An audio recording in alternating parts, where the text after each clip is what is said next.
Yay, well done. Got Yeah, it. well done. Whew. Okay, so we're live. Fantastic. Just Well, camera, just camera now. Okay. Just the camera now. There we go.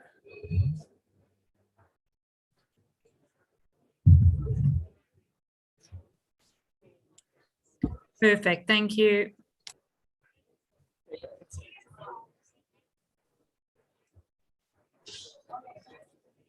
Okay, so we're ready to go. I'm going to go and find speakers. Wish me luck.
Hello, everybody.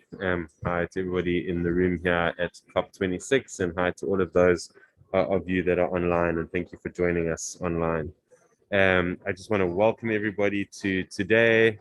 Today, we are going to be, in particular, thinking about just transitions from two components. One, the technical transition, and that we have to think about, how we roll out particular technologies, and then also the social transition, or the just transition component, which is obviously particularly important in the South African context. So we're really pleased that you can join us. And I'm going to basically, the agenda for today is I'm going to do a quick introduction, setting the framing for how we think about just transitions. And then we're going to go into a session hosted by Sasol, looking at the role of hydrogen in just transitions. And then after that, in the early afternoon, then also having a general discussion on just transition, particularly in the agriculture and the mining sector, acknowledging that that there's an interaction between the two, particularly in rural areas in South Africa when you transition out of mining, and there's a big issue to transition into agriculture. So having given that as an introduction for the day, I'm then going to jump in and start to talk a little bit about just transitions in general. And I wanted to sort of reaffirm our focus on the individual within South Africa. So we use this framing of no one being left behind, but who is that no one? And so, South Africa has some quite alarming poverty statistics.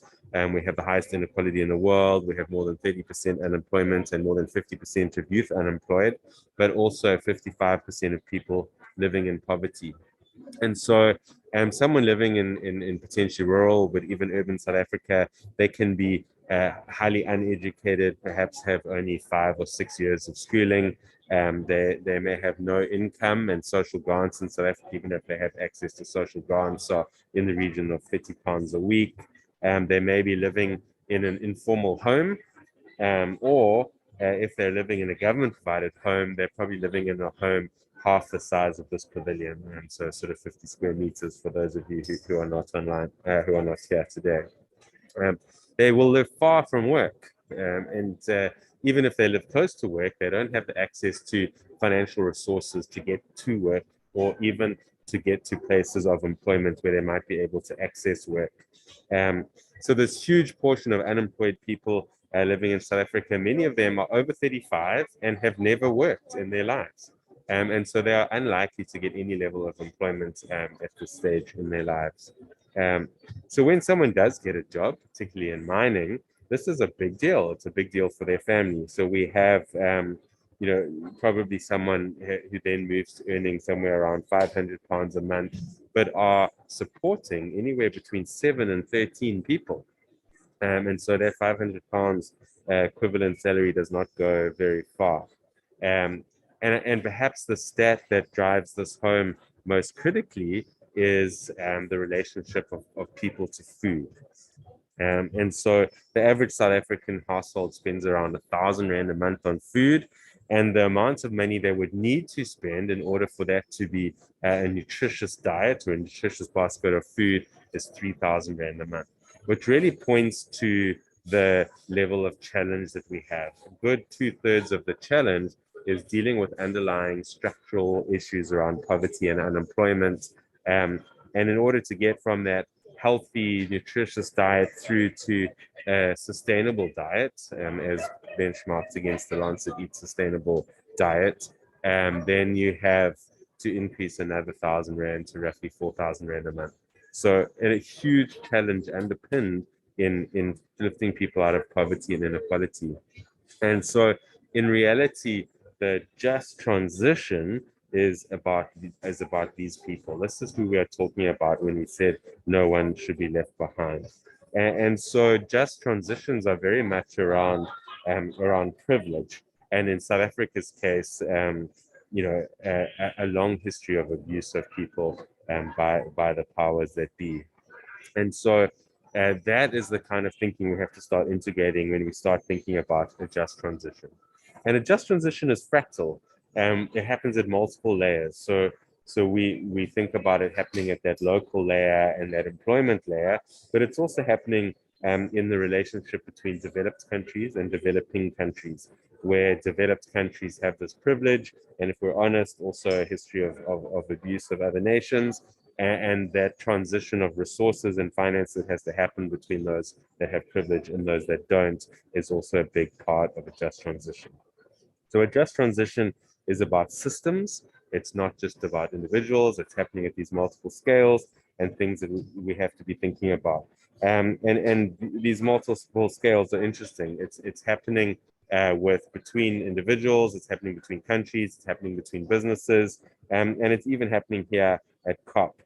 So if we think about COP as an illustration of this inequality, developing countries have been hit harder by COVID. They have fewer resources to begin with and fewer resources to recover, and now have to travel to a COP to agree and debate the future of global climate regimes and global trade regimes and a whole bunch of other economic issues, and are unable to have the same level of access that other wealthier countries have, particularly if we sort of phase in some of the price gouging that's been happening on accommodation.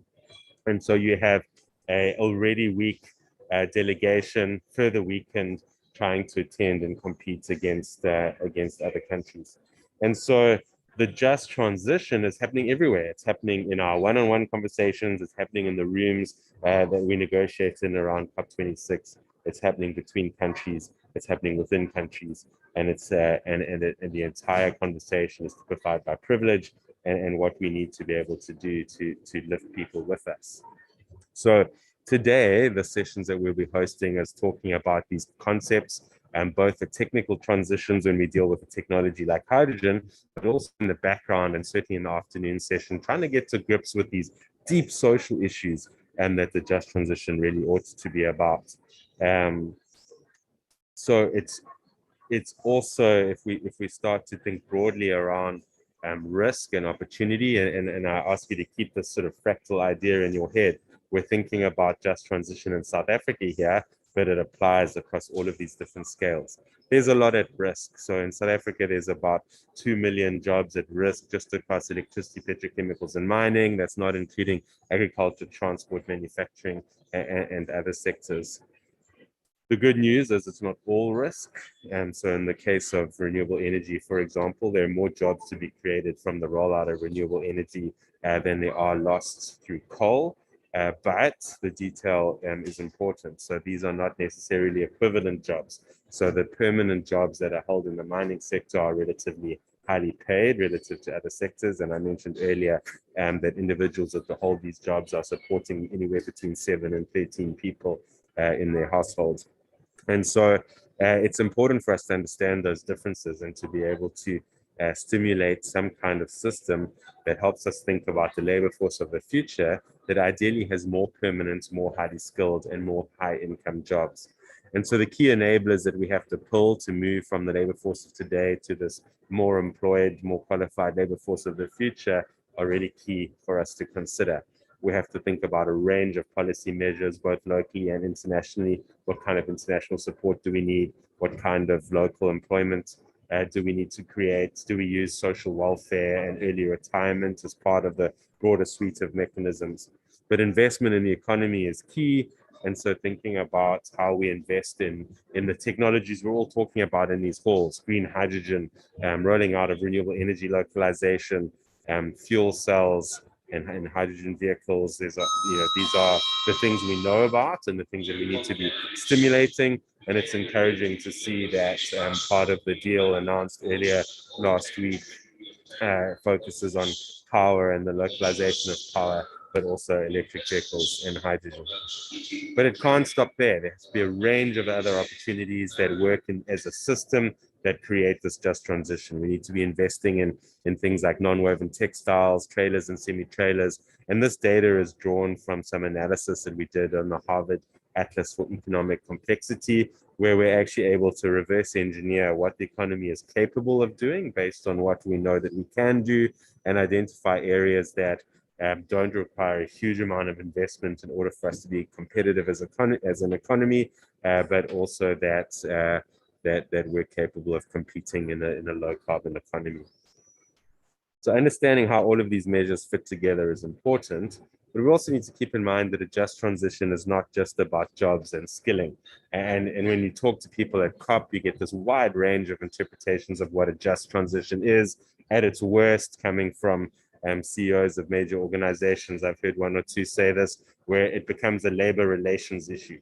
How do we make sure we bring our labor along with us and understand that this transition is inevitable and that they must do something about it? But the sort of bulk of the discussion around just transition tends to focus on jobs and reskilling, and that is important, and that is particularly important to labor constituencies, and certainly the labor unions in South Africa. For them, jobs are paramount. But there are other issues that have to be dealt with when we think about the just transition. We have to think about social welfare. We have to think about managing geographic and cultural dislocation. This is particularly important in the mining communities, and we'll talk about it a little bit later, where they have high degrees of migrant labor.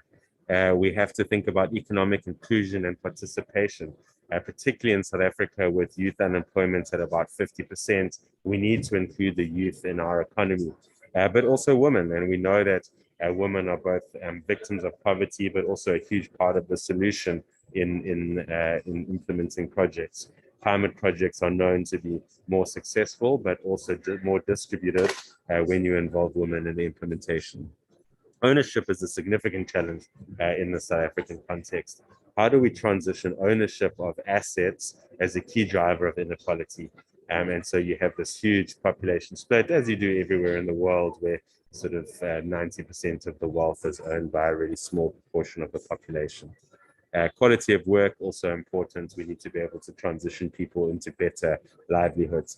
And finally, in South Africa, certainly, and probably true in many other developing country contexts, there's a strong relationship between the private sector and service delivery to communities. And we see this often in mining. And if we look at the platinum mining belt, when communities protest against poor service delivery, we often find that they protest outside the doors of the mine and not the local municipality, because the mine is seen as the dominant authority in the region and often has no control over the assets that are needed.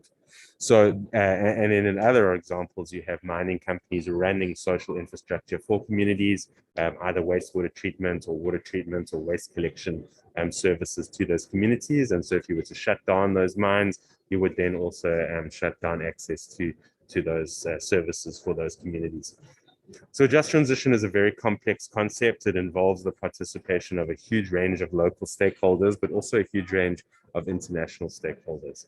And one of the things that is important, and I'm sure will come out in the next session on hydrogen, is how do you time the rollout, and what does that mean for other sectors? So as we start to phase out things like coal, we need to be phasing in things like hydrogen, that both creates jobs that might be lost in the coal sector, but also that creates export revenue for the country that would replace coal export revenues, for example. And so understanding the detail of how you will transition a particular technology into the economy and using those starting points to work backwards for a whole range of other interventions is really important. So if we know that we're going to start building hydrogen pilots 2030, 2032 or earlier, we also then know, well, what kind of skills do we need in the economy? When do we build that into our technical vocational educational training? What kind of university graduates do we need? What kind of other vertical opportunities within that value chain is there to localize and therefore create jobs? And so this idea that you have an asset base that is needed in order to drive a just transition then becomes the basis for us to think about these vertical value chains, creating opportunities for people up and down the value chain. And then also gives us the basis for the skills pipeline for establishing things like small, medium, and enterprise business hubs that provide technical support and opportunity and access to markets for those that are excluded in the economy, as I said, particularly youth and women. So this is the challenge that faces us, and we've drilled down into a little bit of detail, but I want to talk back and talk very broadly about, again, this is not just transitions are not going to be enabled by only individual companies and countries acting in very specific locations. And location-based finance is very much the talk of the day, but it also has to acknowledge that a just transition has to happen at that global level, with developed countries providing resources and support to developing countries, and likewise multinational companies providing support to local companies in order to enable this transition, to build enterprises, to build economies. So that's really the setup just for how we want to think about just transition. And as I say, we'll look at it from two components. We'll look at it, how do we decide around technology transitions and the big role of technologies like hydrogen, which are key to South Africa's transition. But we'll also start to talk about the real social detail that we need to get to, which we'll do in this sort of afternoon session. So thank you for bearing with me for this quick framing. And I'm going to hand over to our CEO, Joanne, who will lead us into the first event. Thank you very much.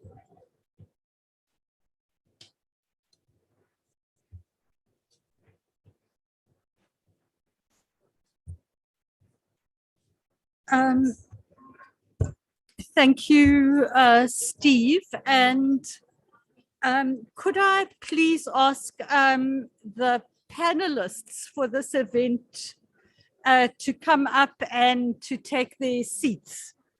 So Joanne Bate, I'm presuming, is joining online. Fleetwood, Priscilla Mabelani. Okay. Thanks, Fleetwood. And I'm sure we will be joined by Priscilla. Okay. All right. Okay, and a very warm welcome to, okay, thank you. Oh, okay. Okay, all right, I see that we are actually a little bit early. I'm going to suggest that we give it 10 minutes for Joanne to join, and for the rest of the audience, both here and at home, to join. So we'll reconvene in at 12:30 exactly. Gita, do you know where there is it?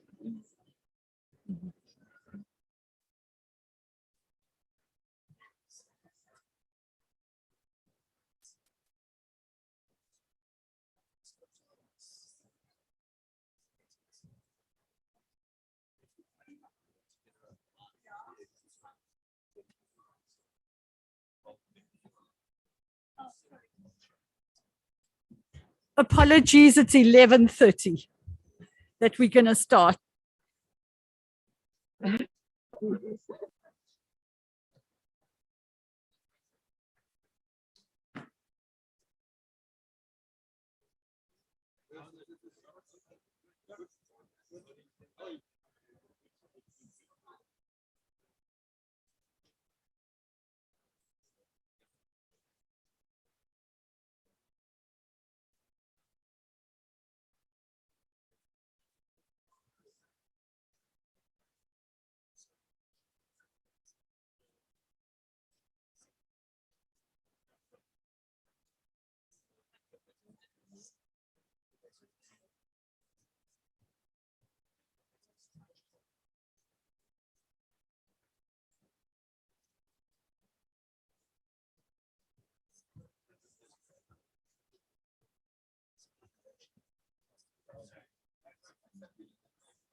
Hi, Joanne and Charlotte. Welcome to the webinar.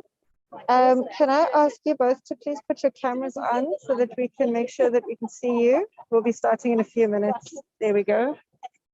Thank you very much. Can you see me? Yes, we can see you. You're on the screen. Everybody can see you. Everybody can see you both. Thank you.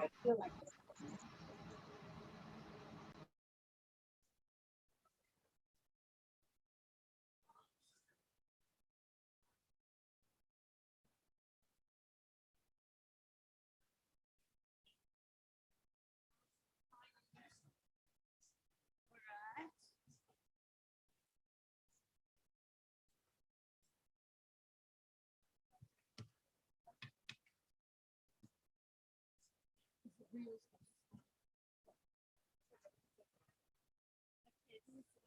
we going to manage to do this in an hour?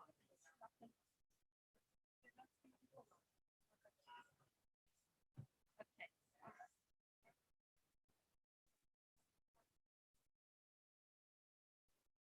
Yeah. Yeah, frequent in-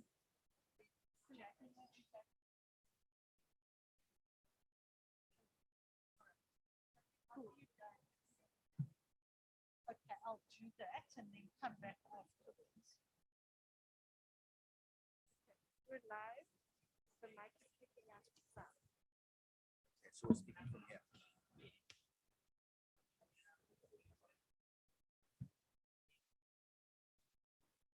I think with the presentation, you should go and speak to the slide because I'm going to go up to speak to this slide. Okay, that's fine, and I'll speak to mine.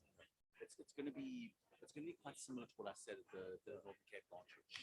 That's fine. It's what the actual full message discipline.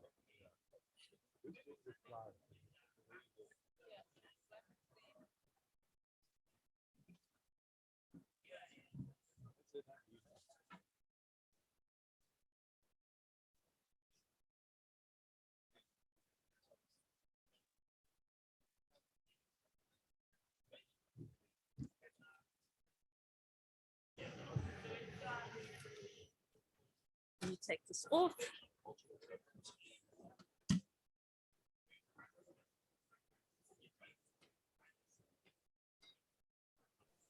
Okay, welcome, Fuyo. If I can ask you to just please turn your camera on because we're about to start.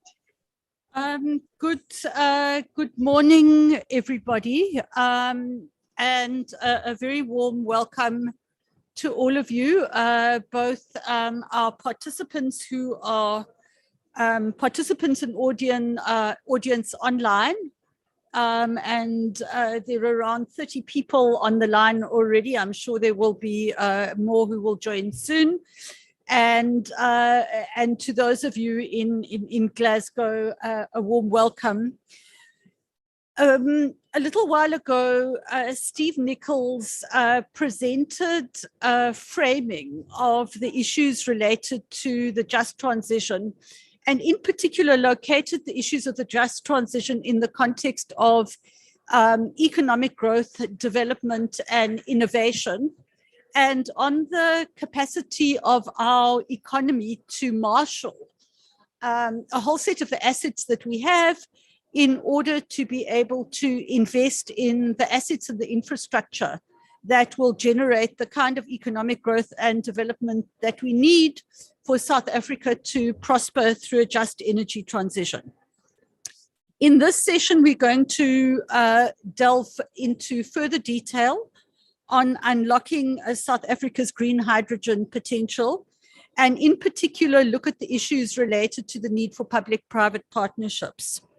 So there has been a lot of talk in this COP over the last few days in this pavilion, but more broadly across the events around green hydrogen.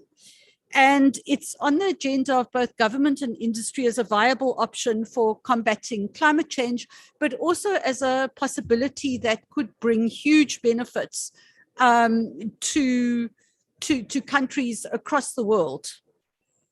South Africa is well positioned to play a major role in the global green hydrogen economy and to use it to enable our just transition and thus contribute to sustainable and inclusive economic growth.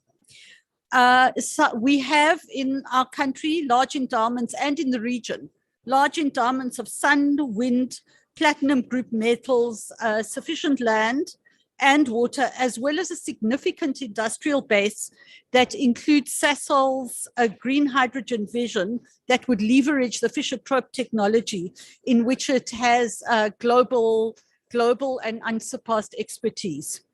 So in this session, we're going to explore the vision of positioning Southern Africa as a global green hydrogen hub through catalytic public-private partnerships, and talk in particular about projects that are already committed. We've got a wonderful panel of speakers. I'm going to introduce them all up front, and then they will come on one after the other. So the first person to speak Joining us from Johannesburg is Joanne Bate, who is the Chief Operations Officer of the Industrial Development Corporation. We're then delighted to have Fleetwood Grobler, who's the President and CEO of Sasol, to make an input, followed by Priscilla Mabalani, who's the Executive Vice President for Energy at Sasol. Priscilla will be followed by Jack Kossoff, who's the Senior Advisor for the Economic Acceleration and Special Projects in the Office of the MEC for Economic Development in the Gauteng Provincial Government. And then in the question and answer session, we will also be joined by Vuyo Kathla, who's the Executive Vice President for Strategy, Sustainability and Integrated Services at Sasol, as well as by Charlotte Mokoena, who's the Executive Vice President for HR and Stakeholder Relations at Sasol. So I'm going to ask,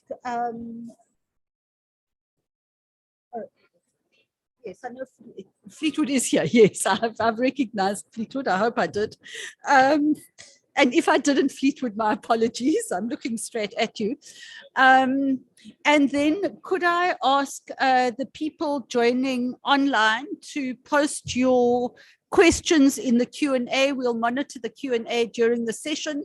And at the end, we'll have a brief opportunity for questions, both from the online audience as well as from those who are present here today. So without any ado, can I please hand over to Joanne Bate from the IDC, and it's wonderful to have you online, Joanne. Thank you so much, and it's been really great watching the happenings in Glasgow. And I said to someone, I'm seriously suffering from. Apologies. I'm afraid I am working off an old agenda, so my deep apologies for that. The agenda has been reorganized, and Fleetwood is going to speak first. So can I ask you to come to the podium, please, Fleetwood?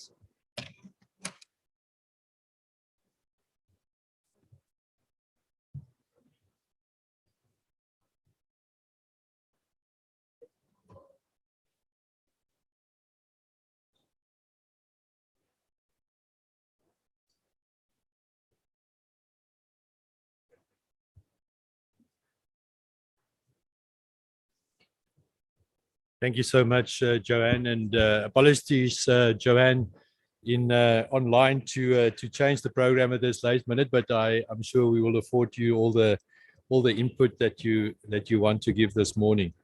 So, ladies and gentlemen, I'm really privileged to talk a bit about the South African potential for green hydrogen.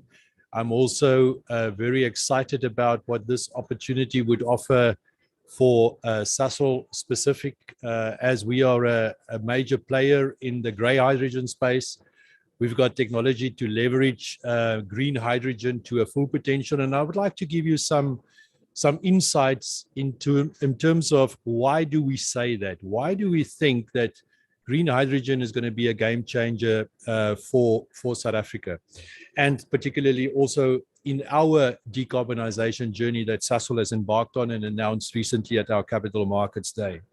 So first of all, we know that the current situation is a state of economic inactivity where we've stalled the potential of growth. The GDP is not growing as it could, but we've got hope. We've got hope in terms of what the renewables growth could bring to the country. When we talk about the full potential of renewables and green hydrogen in the country, we talk about trillions of rands that can be invested to bring this foray of new energy, green hydrogen economy to its full potential. That activity alone, in terms of what it would do to the economic activity in South Africa, is just immense. I can't stop but think this is the biggest thing that's going to happen to the country after industrialization in the early part of this century. So I think the key areas speaks for itself. We've got high unemployment. We've got infrastructure and power challenges. We have to work through those. But if I look at the opportunity, and again, the endowment has been spoken about so many times. We believe that the coastlines and the wind energy that we've got is unsurpassed by any other measures. If you can put it in context, the thousands of kilometers of shoreline where wind is really very, very prevalent and at high wind speed levels. We know that 1 meter per second, almost by the power of 3, increase the energy that you can get and take from the wind in terms of renewable energy. So we try to focus in the thinking, where can we as South Africa start with the sweetest endowment? And that is a combination basically of the highest irradiation and the highest wind speeds. If you put those two together, you've got the biggest opportunity and the highest load factor. That means the rateable power in 24 hours gives you the most hours of power yield as renewables. And so the thinking there is also to bring that into the catalytic projects, so that when we start off, with a competitiveness in mind as this unfolds over the decades to come, so that we don't start at the weakest part where you can produce green hydrogen, but you really start from a competitive strength point of view. So geographically, South Africa is well positioned to export. We've got many harbors and opportunities. We've announced the Boegoebaai project just earlier this week and had a discussion here at the pavilion. That's the exciting part. And the reason why it's exciting, it's also because it's going to tap into the natural endowment, but it is going to focus on an export play, which is part and parcel of the programmatic development of hydrogen in South Africa, particularly green hydrogen. The Fischer-Tropsch angle is sometimes very underestimated and misunderstood in terms of what does Sasol really bring. And I would like to give you a bit of a flavor and insight how we bring the leverage of Fischer-Tropsch to bear in terms of the green hydrogen potential for the economy of South Africa, and also how that plays into our decarbonization journey. So with that, this is now casting ourselves forward to the year 2050, where we have a glimpse back. Now, ladies and gentlemen, this is not a prediction. This is not a given. This is a vision. This is a vision of where we could be in 2050. And as you look there at the diagram that's depicted there on the screen, you would see that from the left-hand side, we start with aviation fuels. So our technology, when it's enabled by sustainable feedstock, would produce sustainable aviation fuels, which is basically a demand created by a regulatory environment that is at the moment picking up wind speed of 10, 20 meters a second, if I want to put it in terms of momentum. But the point is, the European community has put regulatory demand tranches for blending mandates in place. The US is following suit. IATA has indicated that they would be net zero by 2050 in aviation fuels. And we know that that's not only going to come from sustainable aviation fuels. We know other technologies also play into that part, which is green hydrogen propulsion, electric propulsion of aeroplanes, but normal planes with jet engines can still use sustainable aviation fuel. So that's a big part. So we see in 2050 that we would supply a significant portion in that area globally, not only in South Africa, because our EcoFT business that we've launched will be able to produce sustainable aviation fuels wherever in the world you can get sustainable carbon as well as green hydrogen together and put it into a facility that we put through our technology, Fischer-Tropsch. So the other part is mobility. We believe that as we look in 2050, electric vehicles and fuel cell electric vehicles will be prevalent. We today have a retail network of over 400 stations all over South Africa, and we believe that that is a very good springboard to bring in green hydrogen as mobility to bring into the normal consumer, as well as in the big corridor routes of the N1, N2, N3, N4, use heavy haulage and trucks and fuel them. It's also about the sustainable chemicals. Today, we do 7 million tons of product out of our South African value chain. If you think about that 7 million tons, it comprises fuels, it comprises chemicals, it comprises fertilizers, explosives, you can name it. It's, you know, the Sasol product slate is very wide and varied. So potentially by enabling ourselves with green feedstock, we can produce all of those products sustainably. Polymers, co-monomers, oxygenated solvents, industrial solvents.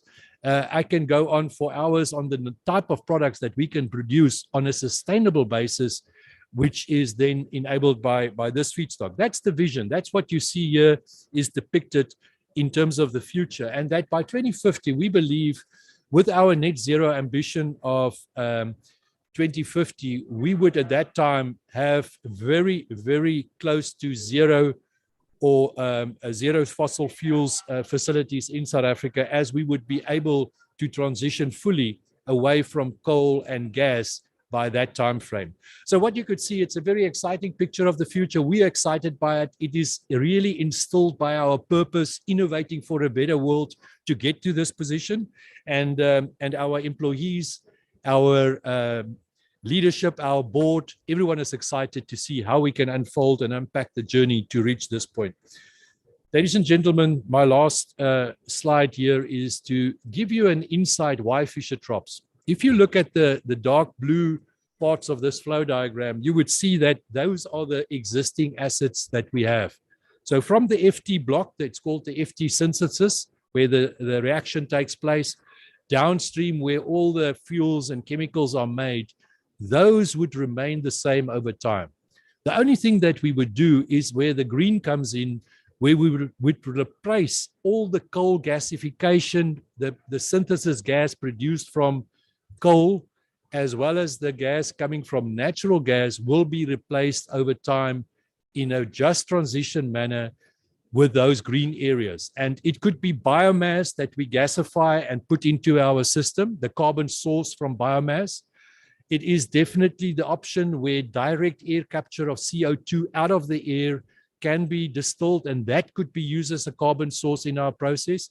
And last but not least, it is about the renewables that will enable the production of green hydrogen. And so that's the last part that comes together. So if you, over time, when the costs come down of those green areas, we have got the way to monetize that into the existing assets that we've got in South Africa and transform our whole product slate and reinvent ourselves. And that is enabled mostly by green hydrogen and renewable carbon sources. And so what have we done so far? We've got some catalytic projects that's already been announced that we're busy with implementing. And from the left-hand side there at the bottom, you would see Sasolburg.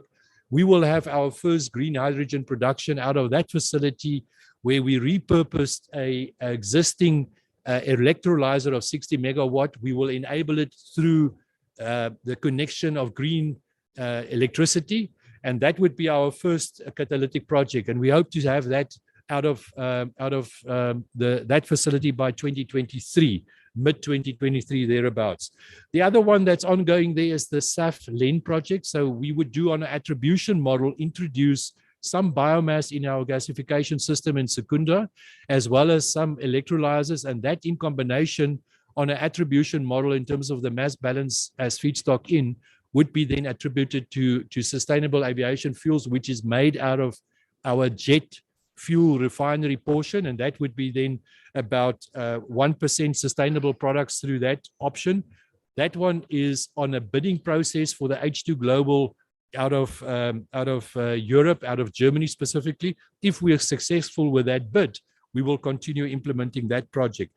And then you would see over time, there are other options towards 2030 and beyond, where we can introduce another 10% of green hydrogen in our system, using some of the CO2 that we make, converting that to products, further reducing our need for coal and gas.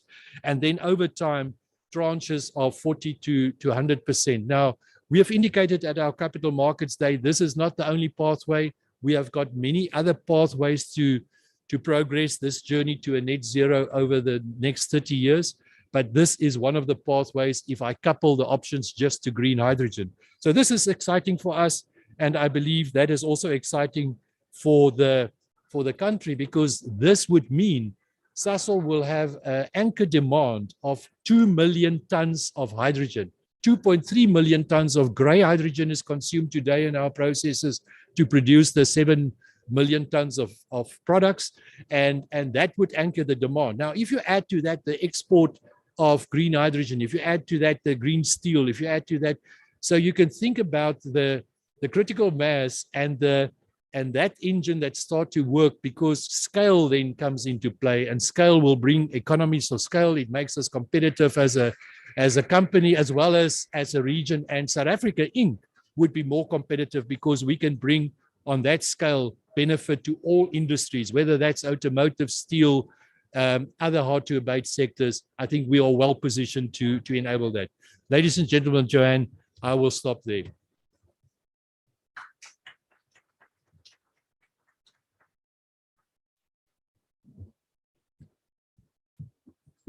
Thank you, Fleetwood, for that great presentation. And how exciting is that 2050 vision with all of the possibilities that are inherent in it as a major opportunity for Sasol, for South Africa, and for the planet in terms of the huge reduction in emissions that will arise from the implementation of this vision. So thank you very much for that eloquent explanation of Sasol's 2050 pathways in relation to green hydrogen.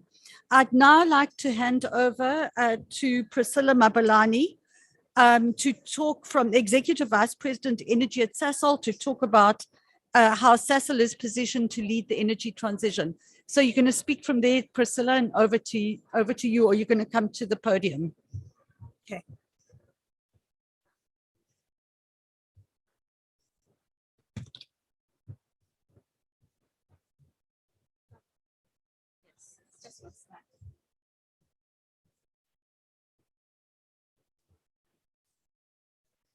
Morning again, colleagues, and Fleetwood, thanks for setting the context. I'm just going to do a high-level overview of what does it mean in terms of the contextualization of our net zero to 2050, building on what our CEO Fleetwood has actually shared.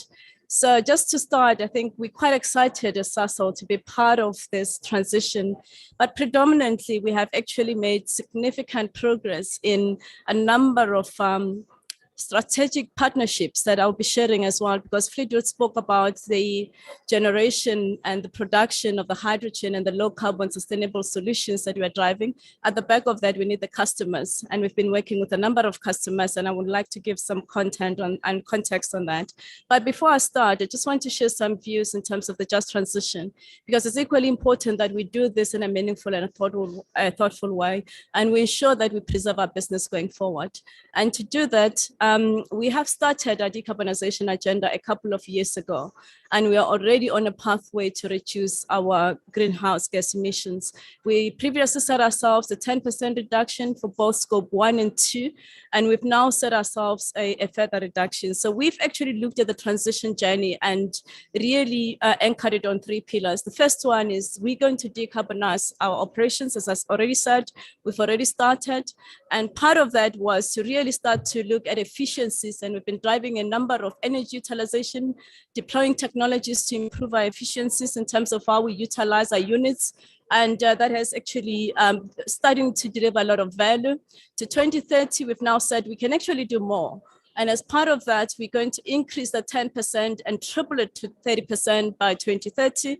And it's actually driven by a number of factors, anchored firstly on the decarbonization agenda with our gas feedstock that we've started. We have, Sasol is the first company to really get into Mozambique and create a gas market and drive the economic development of that country over the last decade or more. And as part of that, we are continuing to work with the government of Mozambique and our partners to ensure that we can bring gas at scale to South Africa to be able to drive further decarbonization. So by 2030, we will probably reduce dependency to coal by about 10 million tons and replace that with gas utilization digitalization going forward. We're continuing with our improvement in efficiencies. There's always evolving technologies that we are adapting, but at scale as well, we are going to be looking at bringing renewables at scale. We have announced a program of 1,200 megawatts with our partners, Air Liquide. We're intending to bring 600 megawatts of that by 2024. We're on track. Very soon we'll be finalizing the second RFP, which is a request for proposal. We're extremely encouraged to see the cost of renewables going down. When you look at the bid window 5 that is being facilitated by government, we are looking at less than 40 cents per kilowatt. And that is quite a really good anchor for us, and we're quite excited, and we hope we can do better than government as we move forward. So that's quite important. And then we will then, by 2027, 28, we'll have the full 1,200 megawatts. But as Fleetwood has mentioned, it doesn't stop there. That gives us a pathway to really start testing at pace how we can self-generate over time on renewables, and I'll come back to that. The second pillar for us that's very important is preserve. We can't think about a future without generating cash today to fund our future. Our shareholders and our employees are looking for a sustainable pathway. And as part of that, in terms of that, we are actually looking at one of the key priorities for us. This for us is important. So it's our number one value, but it's also our key priority is around safe and reliable operations. We have fantastic employees. We are hosted in different countries. It's important that we put safety at the heart of everything that we do. And that is our license to operate. And we invest appropriately in our people, in our processes, and in our assets to ensure that we deliver safe and reliable operations. And then at the heart of our business is our people and our customers. So we are continuously ensuring that we are actually a customer-centric organization, but also obsessed with the front line and how we build capability. And this, our capabilities of our employees is what gives us confidence to be able to lead the energy transition for South Africa. We also have set ourselves really ambitious targets to continuously grow our existing business. I'm not going to touch a lot on that, but that for us is a license to operate again, and it's a must. Quarter by quarter delivery of our commitments is going to be critical for us to fund our future. And then I've spoken a lot about customer. But for today, it's around once we've done that, how do we then pivot into the new value pools? And part of that is what we've been talking about in terms of hydrogen. And I'll just touch a bit on how we see the applications from a hydrogen perspective.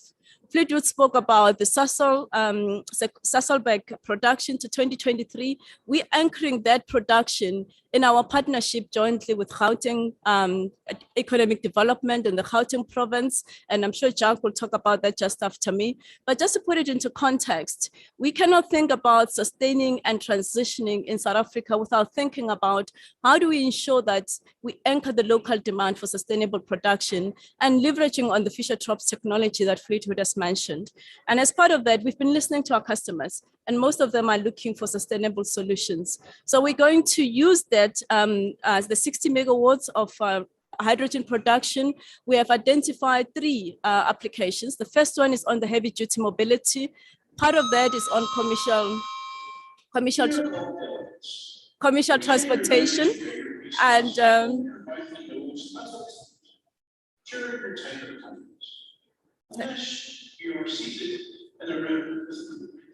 thank you.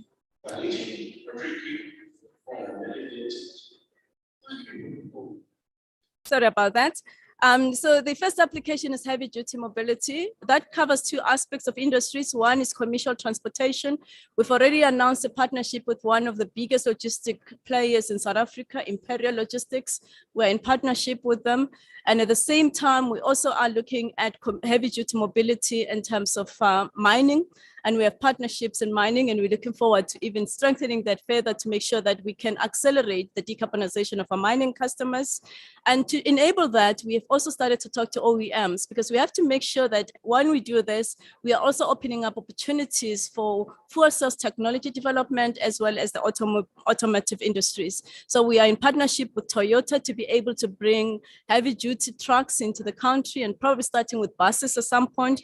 But we're also talking to other partners to make sure that we can repurpose some of our existing heavy duty trucks, but also to see how we can bring more and more trucks. And this is a big challenge that we're seeing at a global scale, and we'd like South Africa to be prioritized, because when you look at our freight infrastructure, we have challenges and transportation and mobility is going to be important. And it's not only for the country, but it's also for the region. So we have a number of hubs that are integrating, that are connecting, and we have to make sure that we enable the region to transform.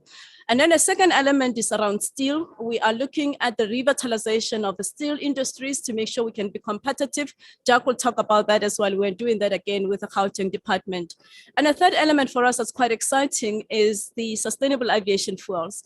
Fleetwood mentioned that we're actually working jointly with our partners at Secunda to produce hydrogen to be able to take advantage of the AG Global proposal. But at the back of that, we have a very beautiful airport. And as I was at Heathrow for 2.5 hours, I was just thinking, oh my God, what a beautiful country. I don't have to queue for more than 30 minutes at OR Tambo. It's a fantastic airport. And those of you who haven't experienced it, I'll encourage you to come to it.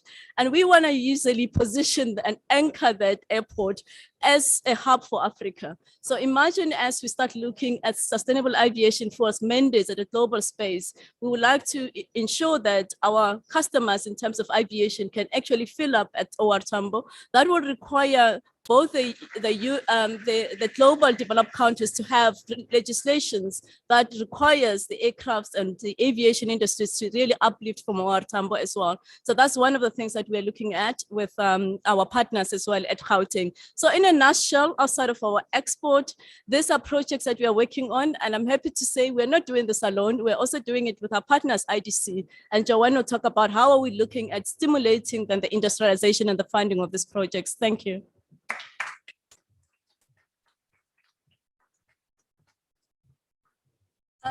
Thank you, Priscilla, and in particular, thank you for starting to explain to us the potential of both the public-private partnerships and the business-to-business partnerships that are inherent in the pathways that Sasol is embarking on.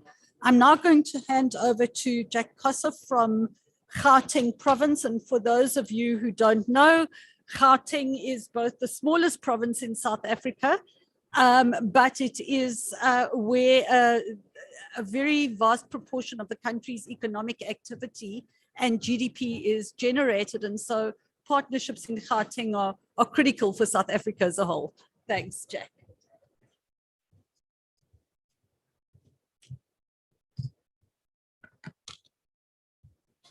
Thanks, colleagues. Just getting the correct presentation up quickly, because so just a slight correction. Joanne's absolutely correct that I am representing Gauteng provincial government, but I'm substantively contracted to both the presidency and, well, I'm substantively contracted to Gauteng, but I am also seconded to the presidency as one of the national leads on Green H2.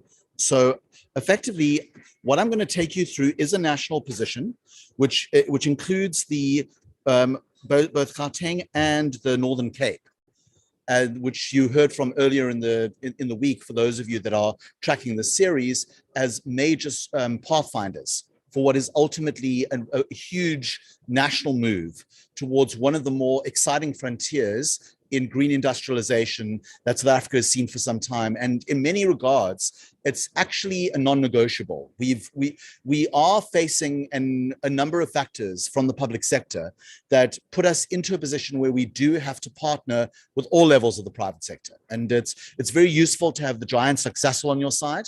And Sasol, to their credit, also understand that they are not going to be the end-to-end supplier of these things. They're not going to be the sole opportunity owner. There's going to be immense room for Black industrialists, for various categories of SMMEs and contractors. This isn't going to be mining part two, and with our apologies to Exxaro who are in the audience, and they know exactly what I mean, where it becomes a very extractive relationship between the hydrogen economy and the country, and there's very limited benefit that goes to the people involved, because that would be both unsustainable and a tragedy. Both things worth avoiding. So I think it's important to start with what the presidency sees as the three big commercialization lanes. And the president himself has pronounced on these from time to time. Dr. Ramokgopa, the head of the Investment and Infrastructure Office and Infrastructure SA, has certainly spoken on this. And my partner in crime at the presidency, Masopa Mashweshwe, has definitely given this on a few platforms. But it's worth reminding ourselves how this comes together. For a long time, in fact, go back 3-4 years, The only hydrogen economy anyone was speaking about would be fuel cells for what were large vehicles, really, buses, trucks, etc. They were going to move away from diesel and petrol towards a world in which they would run on hydrogen fuel cells as a fuel base. That world is still there. It's still available. It's still one of the opportunity zones. It's probably narrower than the other two because it requires quite a bit of adaptation in terms of the way vehicle systems work. And also the public sector has to do the private sector the benefit of being as brutally honest as we can from time to time. The moment someone comes up with an electric truck or an electric bus that is viable, such as the one that transports us, by the way, every morning from Queen Street Station here at COP26, it puts the viability of that lane in doubt. So we've got to be careful not to put all of our bets on developing that lane alone. Luckily, the other two lanes are huge. And by the way, in the mining and transport lane, there's definitely a lot more than just trucks and buses, because there is definitely the H2 Valley initiative that Amplats is running, which is a very critical demonstration of what can be done with large industrial vehicles. But we also have to factor in two other things, one of which Sasol has mentioned: green industrialization via aviation gas, which is a huge factor. So transport for both for cargo and passengers, planes that can basically cut their ticket prices, their cost per transit by reducing their carbon footprint using green H2, and green shipping, which is an area that, funnily enough, I'll be speaking on a panel about with UNCTAD and a variety of partners later this afternoon. There's a huge opportunity to look at bunker fuels and the way that green shipping can be integrated into the H2 economy. And certainly part of our intention at Boegoebaai is to look at exactly that. So let's look at the other two lanes very quickly. So the export lane, for those of you that were part of the Boegoebaai launch, you'll understand what we're talking about. This is the new oil. South Africa is positioning itself to get massive market share. Fleetwood mentioned 2.6 million tons of hydrogen produced by Sasol, of about the 90 million a year that are currently produced in the global economy. The predictions are that has to get up to around half a billion tons by 2040 to 2050. If we can target 10 to 15% of that market share, we would have an industry 4 to 5 times the size of the mining industry in South Africa right now. That's a huge export opportunity. And provided we can build enough capacity to do it right, converting our sunny skies and our howling winds across the plains of the Northern Cape into energy that can be stored and exported, we can become a major player not only in the decarbonization of the globe, but our own decarbonization, which is the third lane. So the third lane, I think Boegoebaai, for those that don't understand yet, is a huge export node. It's both a production site at scale. Sasol's talking about a 5 gigawatt electrolyzer, and others are looking to match up to that. But then you need to look also at how that export node, in partnership with entities like the Port of Rotterdam, who already cater for about 40% of Europe's liquid fuel needs and have said that from 2025, 2026 onwards, they could already take volumes from us. So it's not even a 2030s thing, it's sooner than that. But you've got to look at domestic decarbonization as a complement to that for two big reasons. Number one, the export market alone is not going to be able to give us the immediate market to scale that's going to be able to drive capitalization in the very near term. It's a huge factor. It can absorb the prices of the initial price curve for renewable energy, which is the major cost factor in this, until we get to scale. Because once we get to scale, the cost of green H2 becomes much lower because the cost of renewable energy is much lower. So the export market is critical to what the stats geeks call a power curve. You get gradual adoption and suddenly, whoosh, at the point of whoosh, we get to below $2 a kilogram. And suddenly hydrogen is competitive with other forms of energy. It's not just about decarbonization. So that's when we get to this idea of our own domestic industry, which in parallel has to become less coal electricity dependent, not only because of all the issues that we know about with the fact that Eskom's coal fleet is aging out of use. There's all kinds of problems with maintenance. It goes deeper than that. As the MBI have pointed out in a lot of very useful studies, and as Steve and Joanne have mentioned from this platform a few times, if we don't get to the point where most of our industrial base is using green electricity, we are going to be cut out of many export markets by carbon border adjustment tariffs in the early 2030s. I think it's over 60% of our exports are at risk from that. And that could kill, as our former finance minister, Tito Mboweni, often used to say, we're a small open economy. We can't afford that to basically cripple ourselves that way. So all of this requires that we get distributed microgrid systems serving industrial sites, up to 100 megawatts using stackable fuel cells, integrated into common systems where necessary. And while it is going to be site specific, and industrial park specific, and maybe industrial cluster specific, Eskom have actually said, listen, we'll back you. We don't have to have a future that's only about the main grid. We are happy to support the idea of microgrids using green H2, which is a huge step. There is the potential to look at notorious hard to abate sectors, steel, cement, fertilizer, areas that are very carbon intensive, very difficult to transition, don't have a choice. They can leapfrog. We have the ability to use green H2 to take the South African steel sector, beleaguered, uncompetitive as it is right now, into a globally competitive force for Africa and for the world using green steel. Last point. To do all of this, we are actually partnering with our friends in the German government. Fleetwood and Priscilla have mentioned H2 Global. H2 Global has an interesting counterpart project called H2SA. The German government is sponsoring the South African government to develop a coherent, practical, rapidly deployable green H2 strategy linked to a green H2 just transition strategy. If this is the new oil, for example, do we need a Norwegian-style sovereign wealth fund that's going to power just transition activities? Do we, as MBI's research has shown, do we need a transition plan that looks at the coal fields of Mpumalanga and looks at how they can translate into the green H2 economy? These are questions we'll be answering over the next 12 to 18 months, supported by the German government, working in partnership with people like Sasol. And all the other partners that have gathered around to make the green H2 economy a reality. As part of that, the pathfinding for export via Boegoebaai and industry via Gauteng is going to come to life. So think about it this way. We can do this across the value chain. Renewable energy, South Africa is a potential world beater. Until now, we've been held back by the political economy of what happens to the 500,000 mining jobs that are associated with coal.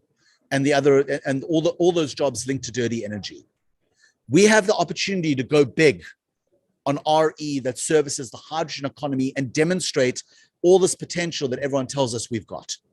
We've got the hydrogen economy for electrolyzers, both large-scale production sites like Boegoebaai and smaller-scale sites that serve either local demand or are consolidated via nodes like that, which will be set up at Boegoebaai by the Port of Rotterdam, where smaller projects can send their volumes in to be integrated and exported. That goes together as well. There's all manner of synthesis that can be done: green kerosene for air fuel, green ammonia for shipping, green hydrogen for fuel cells. All of those fuels go out via export, and a lot of that eventually reaches global and domestic customers. South Africa can dominate this value chain. It can do it for Africa, it can do it for the world. We can be in the 2050s, we must be where the Gulf states are now as energy powers. We have the potential to do it. Sasol is outlining the pathway, but it's not alone. They're great collaborators, which is one of the things we appreciate. The Northern Cape is going to show how export can be done via Boegoebaai. Gauteng is going to show how the most industrialized province in Africa can shift over to a green industrialization pathway, and we're going to do it via public-private partnerships. That's what's on the table. That's the vision. That's the challenge. From here, Joanne, you just have to fund it. Over to you. Good. The easy bit was left to me. Thank you very much, Jack. And I think that where you left off is clearly where Joanne is going to start in terms of looking at what is necessary to unlock the public-private partnerships that are so essential to get this process moving. So without any further ado, Joanne, over to you. Thanks very much. Can you hear me? Okay. Yes, we can. Thanks. Okay, great. Thank you. So I think just to kick off with public sector or public-private partnerships, I think what's important to understand is that we're not looking at the traditional model of PPPs. This is very much an approach of a collaboration between public and private sector to ensure that we leverage in the right funding in the right places for the right opportunities in order to de-risk, scale, and commercialize the opportunity. So from I'm not going to share slides. Zoom is not my my preferred platform or my platform that I'm too familiar with. So rather than disrupting, I'll just go into the conversation. What we are looking at is a combination, is a blended finance solution, which includes both private and public sector funding. And the private and public sector funding could come in the form of development finance, commercial loans, equity, government-to-government finance. So we're thinking very broadly about the sources of funding that are going to enable these partnership opportunities. We're very pleased today to join two of our partners, being Gauteng Province and Sasol, because partnerships really are the way in which we're going to achieve not only the just transition, but a commercial and competitive hydrogen economy. The Northern Cape was mentioned. I think in the just transition concept, what another partner of ours, and Exxaro is, I believe Exxaro is in the room, is the Impact Catalyst, which is a very important partnership to the IDC on the impact side. And there I think that there's a demonstrated approach in leveraging the best of public and private sector competence in order to drive impact. So we really do need to think not only innovatively about how public sector and private sector work together, but the structures and the instruments that we need to create to be able to commercialize the hydrogen opportunity. So another partnership that we have that's that's enabling the hydrogen economy is the Hydrogen Panel, where we are working together with public and private sector in order to drive the commercialization pathway. And with that, we're looking at not just the opportunities for green hydrogen, but all of the value chain opportunities necessary in order to unlock and commercialize the hydrogen economy. And that really is where it becomes critical to understand not only the local government funds available, but the global government and donor funds that are available in order to enable the different levels of risk and scaling that is needed within the value chain. So if you look at government finance, there's the South African government finance that needs to be made available in the form of, it could be green-backed bonds, it could be through special levies related to carbon taxes that allows, or carbon fuel consumption, that allows those funds to be ring-fenced for hydrogen or greening specific opportunities. And really thinking about how we can introduce new mechanisms, innovative products in order to, for government to fund the policy enabling pieces of what needs to be done within the hydrogen value chain. There's also the government-to-government funding that we need to look at unlocking. So when I think about government support, it's not only in the context of what can the South African government deliver to enable the opportunity, but how do we form the right government-to-government relationships in order to ensure that we leverage the right funds in the right way to enable private sector to get on with the business of driving the commercialization. Where it comes to private finance, I mean, we have heard, there's been a lot of discussion around the $8 billion from the climate finance deal. And it's very clear that the concessional and development finance and government-to-government funding that is in that 8.6 billion is necessary in order to leverage the trillions of rands of private sector finance. And the private sector finance comes in a variety of means, and it could be through private sector technology partners like a Sasol who are able to take the direct equity and leverage the opportunities in the green hydrogen economy. It could be new equity finance that comes through, and it could be through commercial and institutional investors. And what we recognize is the critical role that development finance and government funds needs to play in order to provide the appropriate de-risking at the right time and in the right way within the value chain and within the transactions, so we can attract the deep commercial funding that is available in the market.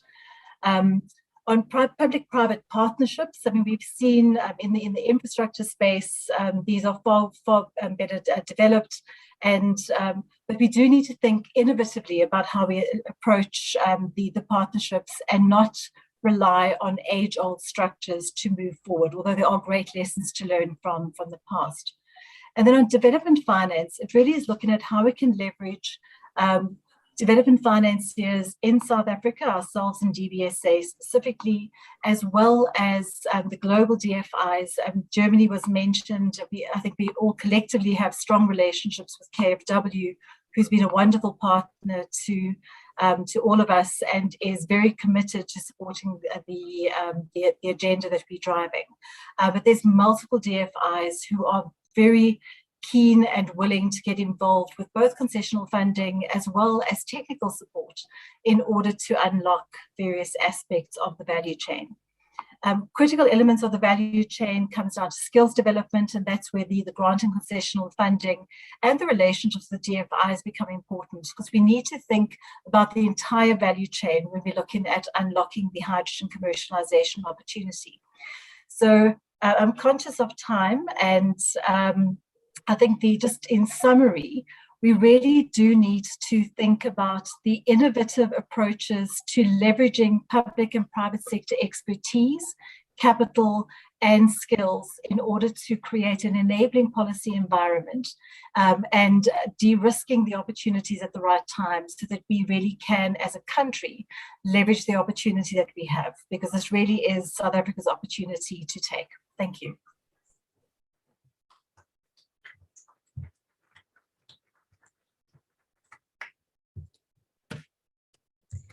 Thank you, Joanne, and thank you to all of the panelists for, I think, a wonderfully informative set of inputs that added together, I think, represent a moment of huge opportunity in South Africa.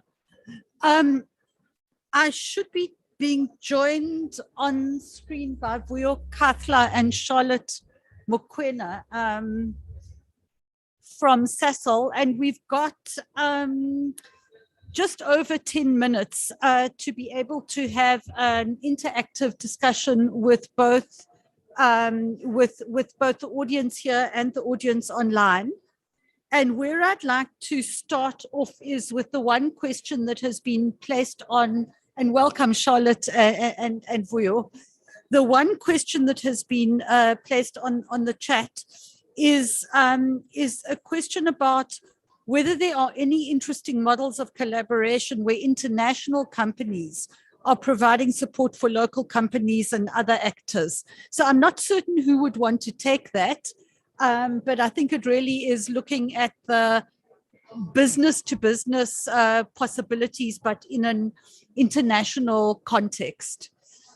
So do I have any takers for that one? There is a mic over there and some sanitizer. So let's go for it. All right. Thanks, Joanne. I'm going to take a first bite from a public policy point of view. The colleagues from Sasol may very well want to follow up. So I think it's an interesting question. I think mainly because people are worried about what it's going to mean when a large amount of scale operators with very deep capital pools and a specific set of interests start charging in and want to set the agenda. And obviously, let's be honest, there's basically broadly 4 sets of companies and international actors you're talking about. There's people like the oil majors that are converting themselves across to a new kind of energy reality. There's the mining companies that have got to decarbonize and have a particular interest in this because of the PGM metals. There's companies like Sasol that are already in the game to some extent. And then really there's associated players that are involved at one point or another in either the logistics or the process that is impacted by the green hydrogen transition. And I think in all those cases, there are models of local collaboration, but they've got to be substantially better than the kind of things we've seen coming out of the mining sector under the social labor plans. The SLPs were well-intentioned, but they've often wound up in the hands of, I would argue, quite craven consultants, and have never really resulted in genuine value chain integration. It's often been a case of, well, we do this, it's got all the nobility in the headline, but there isn't really an appetite to share equity, share margin, share profits in a way that generates true local value. And I think the models that we're looking at now are ones that, for example, the Port of Rotterdam and their agreement with the Northern Cape government, or via the Northern Cape Economic Development Agency, is quite a good example. Because what they've agreed to do is to say, we are going to be an international aggregator of demand. We are willing to provide back of port systems and support to investors in a way that creates the ability for South African entities to supply into our consolidation node. And that then liberates us not only to take volume from Sasol, that can do a 5 gigawatt electrolyzer, but also from other projects that have been announced and profiled, like basically the Prieska Power Reserve, that's only a couple of 100 megawatts in capability and will need substantially more capital scale based on demand. You're going to need the ability to take a lot of potential suppliers and consolidate their market access. And that's going to be true for any range of players. Another great example, you asked about an international company with local players. Sasol, though it's South African based and South African champion, is an international company. There's no other way to describe it. And I think the way they're working with Gauteng is a great example, because what they've basically said is, we know we're not going to be end-to-end suppliers. We know we're not going to be the people selling stackable fuel cell microgrids to a steel producer in the Vaal, or whatever the case might be, or to an industrial site elsewhere in Gauteng or elsewhere in the Republic or the continent. They want the ability to be an enabler of a layer of Black industrialists in South Africa that will supply those systems. And that, for me, is the right orientation, not only from an ethical and good public policy point of view, but also commercially, because it's going to allow diversification. It's going to get rid of all those principal agent problem issues where the people at the very end of the chain are just another outsourced contractor. Give people incentive to participate in the profits. They will do everything they can to make sure this works. And we need that for an industry this innovative and what's going to be, I suspect, looking around us a COP this cutthroat. I don't know if Sasol want to add to that.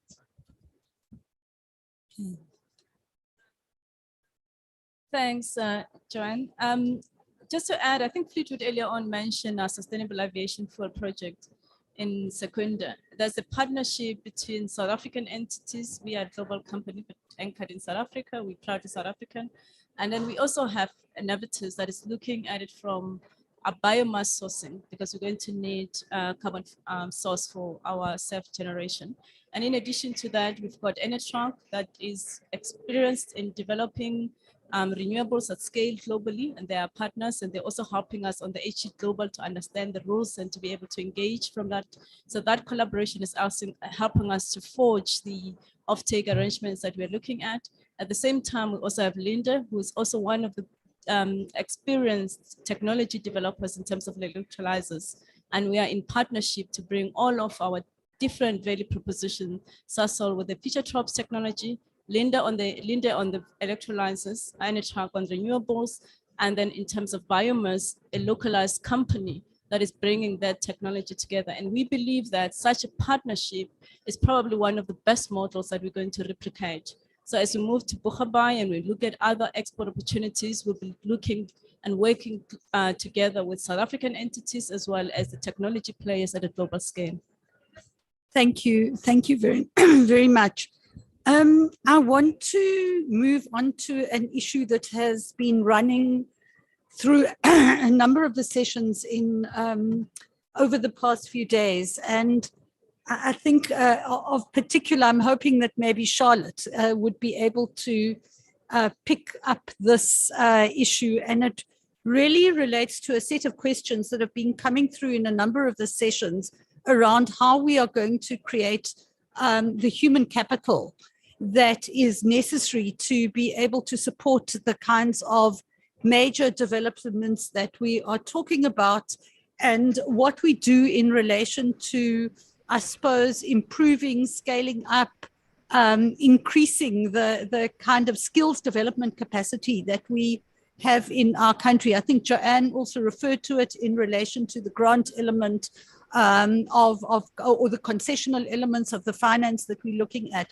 But I think it is an absolutely critical element, particularly in a country where the issues related to youth unemployment are so pressing, and where such an integral part of the just transition has to be to create better futures for the young people in our countries.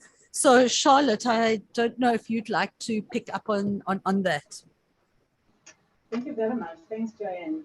It absolutely has to be an intent and a focus for us as a corporation and for the business associations and the business partners we have, as well as the other stakeholders across the ecosystem of the hydrogen economy, that has to ensure that as we transition, we take care of the current labor force, the future workforce, we take care of the host communities where we operate, society in general, as well as all the suppliers and industrialists that are existing and will be created into the future. The critical thing that we need to think about as a corporation and as a community of stakeholders is, do we have the capacity and capability that's coordinated in an impactful way to ensure that we transition the current labor force as well as creating opportunities for the future workforce? I think what we had looked at Sasol in terms of our decarbonization program, which is something that we can leverage as we partner with others, is the first thing that we looked at. How do we preserve the employment opportunities? How do we adapt our workforce? How do we continue support of our host communities? And how do we continue supporting our suppliers? And how do we create new industrialists?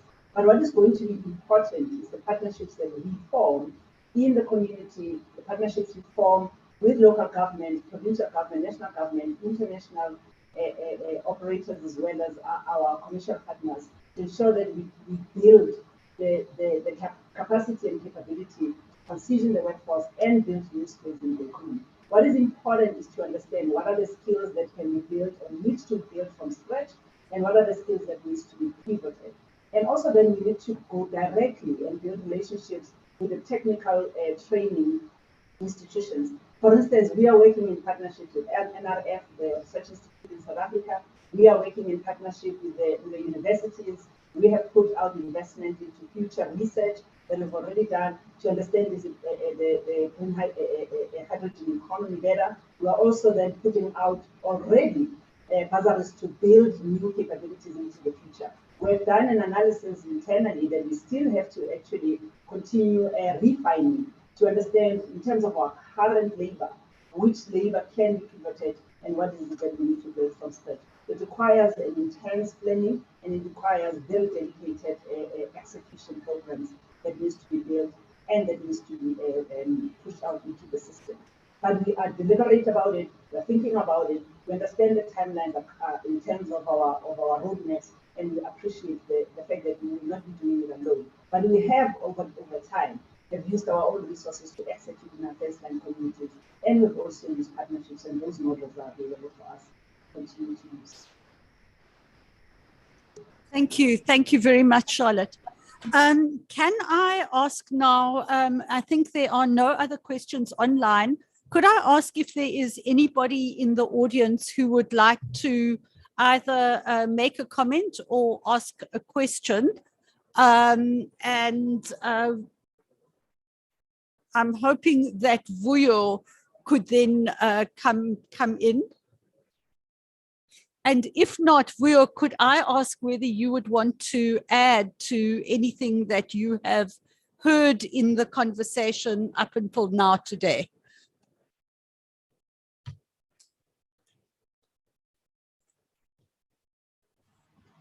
Thanks a lot, Joanne. I think a lot has already been said. I think critically to what has been said is really the issue around partnerships, both in relation to partnerships from a technical perspective, partnerships in relation to funding, but equally partnerships in relation to effectively managing the transition. And the point that's already been dealt with there includes just the partnerships with our own labor, partnerships with the communities we're involved with, as well as other critical players in who are necessary for enabling us to get through to this just transition. I think the points have been made around just how well poised we are as a country, and in regard also to some of the infrastructure we have, but equally, clearly there's lots more that's got to be done in relation to investments in infrastructure, and part of that, of course, is focusing on also state-to-state partnerships to enable that, and of course we found value in some of the commitments that have been made that would enable also regional cooperation. And when we've seen that, for example, if we look in between South Africa and Namibia, and there may well also be many other parties. And so I think the fundamental point we take from this is just the value underpinned by partnerships. Thanks. Thank you. Thank you very much. I think that if there are no more, oh, there is a question. Could you come forward? Could you introduce yourself? Morning, just maybe a quick note. In all of this conversation that we've been having consistently from COP, there's one concern. We're serving within a quadrihelix. And I think the perception that I'm sensing externally is that communities, broader society is saying life is as it is. We've got a Walmart, we've got a shopping mall. You want to come tell us about a GH2 transition electric vehicle.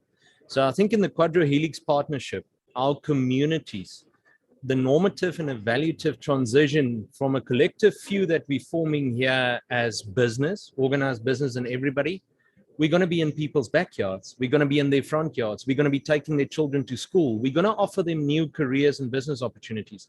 And I think it's pertinent for us from COP26 in South Africa going forward into our communities to have the just energy transition literally becoming the new normative and value reference. So maybe just a quick word on that side as well. Aggressive approach, not just in South Africa, and also for me from the Northern Cape. I represent the Northern Cape and NEDA. The value addition that we have to make and when we see moving into our communities is very aggressive. And I think we need to move on this to have the green transition made from the quadrihelix. The three parties of ours, well aligned, but the quad, the most important one, is still a miss. Thank you. Okay, thank you. I think a very important question, which is really about how this doesn't become an echo chamber of the informed, and that you have a vast community of stakeholders on the outside of this work who don't know what is happening and become essentially fearful of it and of the implications for them.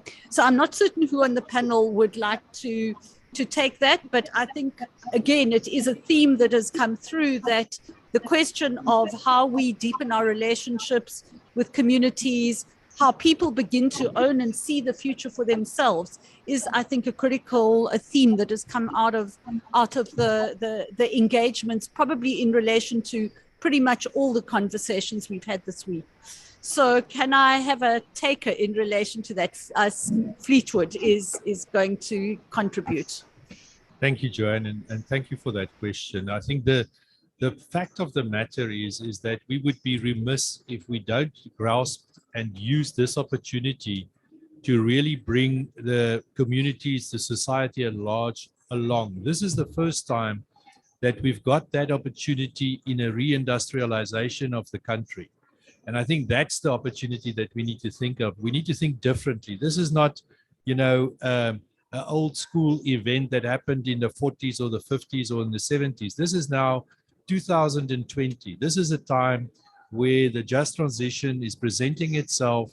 And we would, again, I would say we would be remiss if we can't get that right. So it is about communication, I think, part of this answer. We have to over communicate. What is the intent? What is it about? How can you play a role? What does it mean for you? What does it mean for your children? What does it mean for the country? And how do we get all of those factors to play in harmony to deliver the end goal? And I think only through communication, education, and stepping into the space, we will be able to address it meaningfully, but a lot of work to be done. Thank you. Joanne, your hand is up. We are already a little bit over time, so I'm going to effectively give you, Jack, did you want to also contribute? Okay, so Joanne very quickly, and then Jack very quickly, and then we'll close the session. Yeah, just quickly. So it's interesting, the question, because it is a critical enabler. We had a meeting last night on education specifically, because it's looking at how you, and there's some good models that have been developed in ensuring that we create the skills of the future.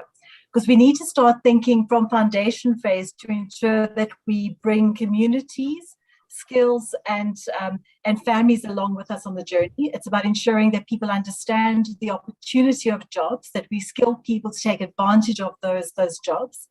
And we need to look at new models for community ownership to ensure that communities truly get to see the benefits and feel the benefits of the just transition, and not just have passive equity shareholding in projects that may someday yield dividends. So it's the opportunity to really do things new and different.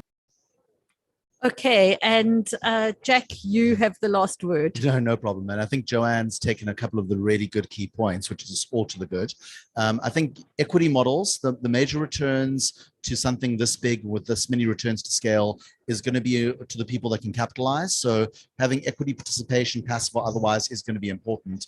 The other layer is really making sure that SMMEs, Black industrialists, all the potential value chain participation opportunities are actively supported, widely promoted, built in from the get-go. If the only people that see benefit are those that earn dividends, even if some of those dividends don't go to communities, I agree with Joanne, it's not going to be sufficient. So it's the opportunity to do industrialization broad base, to give people the opportunity to earn an income as a profit participant, not just as a worker, and really making sure that as we capitalize smart. That's the only way to do this. Thank you. Thank you very much. And I'd like to thank all of our panelists, both here in Glasgow and all of you online. I think it was an incredibly content-rich, informative and nuanced conversation. I think that, it always strikes me that we talk to each other at these pops, often in ways that we never talk to each other at home. So I am hoping that we can carry on the conversation in ways that we do here when we come together as Team South Africa with our friends and collaborators, and really take this work forward at pace extremely rapidly. So thank you, everybody. We've run a little bit over in this session, and so the next session will start also a little bit late. But thank you, everybody, for being here and for listening, and thank you to the online audience, who I think the majority of whom have stayed through the whole session. Thank you.